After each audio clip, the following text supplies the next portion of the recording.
નમસ્તે મિત્રો. થોડા વખત પહેલાં મેં એક નાનકડી વાત વાંચી હતી. પ્રસંગ કયો, વાર્તા કયો, લઘુકથા કયો, મને બહુ જ ગમી ગઈ હતી. એટલે મેં કીધું હું ચાલો તમને એ કહું તમને મારી રીતે. એક પાર્ટી હતી ડૉક્ટરને ત્યાં. ડૉક્ટરને ત્યાં પાર્ટી હોય શનિવારની રાત્રે, એટલે તમે જાણો છો ને કે ભલભલા બધા મોટા મોટા નામાંકિત ડૉક્ટરો આવ્યા હોય અને ખૂબ પૈસાવાળા અને જેમના રોગ કદી મટતા ન હોય એવા દર્દીઓ પણ હોય. એટલે એવી મોટી પાર્ટી હતી અગાશીમાં. બધા ખૂબ આનંદ કરતા હતા અને જમવાનું તો એટલું બધું હતું કે ન પૂછો વાત. આમ ઢગલે ઢગલા ચાઇનીઝ એક બાજુ અને બીજી બાજુ ચાટનો અને ત્રીજી બાજુ પાસ્તા અને લગ્નમાં આપણે હોય છે ને એવી જ ગોઠવણ હતી. કેટરવાળા જે હતા એ લોકો બધા સરસ ગોઠવાઈ ગયા હતા અને અમુક એમના માણસો પણ બધું દોડાદોડી કરતા હતા. પણ એક છોકરી હતી, કેવડી 12-13 વર્ષની. એ પણ બધાને મદદમાં આવી હતી. કંઈક મને લાગે છે ડૉક્ટરના કોઈ ઓળખીતાની કામવાળાની દીકરી હશે કે એવું કંઈ. એટલે એ પણ દોડાદોડ કરતી હતી ને બધાને પાણી લઈ જાય ને કોઈ કંઈ નેપકિન માગે તો આપે, એવું બધું પરચુરણ હાથ વાટકા જેવું કામ કરતી હતી. હાથ વાટકી.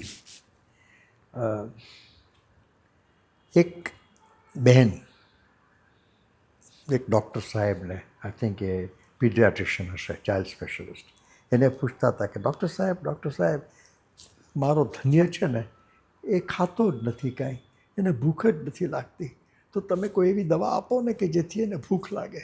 કે ખાતો જ નથી, બસ ના મારે નથી ખાવું, બહુ તો થોડીક વેફર ને એવું બધું ખાય, બાકી કંઈ જમતો નથી.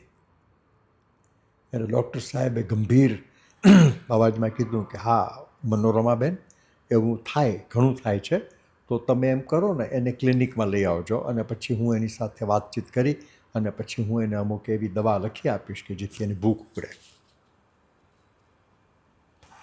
એ ખુશ થયા.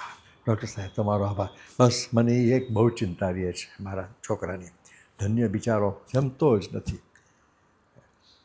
પેલી જે નાનકડી છોકરી હતી 12 વર્ષની, કોઈને એના નામની પણ ખબર નથી, મને પણ નથી ખબર. એ ત્યાંથી પસાર થતાં આ બધી વાત કટકે સાંભળતી હતી. અડધો પોણો કલાક પછી એ જે ચાઇલ્ડ સ્પેશિયલિસ્ટ જે હતા પીડિયાટ્રિશિયન, એ હાથ ધોવા માટે વોશ બેસિન એરિયામાં ગયા. એમણે આપણે જે મોટું જે આગાશીમાં પાર્ટી રાખી હતી ત્યાં એક નાનકડું પાર્ટીશન કરી અને સરસ હાથ ધોવાની બાથરૂમની બધી સગવડતા પણ આ ડૉક્ટર સાહેબે રાખી હતી. બહુ શોખીન માણસ હતો. તો એ હાથ ધોતા હતા ત્યાં પેલી છોકરી, 12 વર્ષની છોકરી ત્યાં આવી અને ઊભી રહી કે સાહેબ અચકાતા. એટલે પેલા પીડિયાટ્રિશિયન સાહેબ એની સામું જોયું. હા બોલ, શું? એટલે કે સાહેબ મારે તમને કંઈક પૂછવું છે. એટલે કે હા પૂછ ને. એટલે કે સાહેબ તમે પેલા મેડમનું ના દીકરાને ભૂખ નથી લાગતી એની દવા તમે આપવાના છો ને?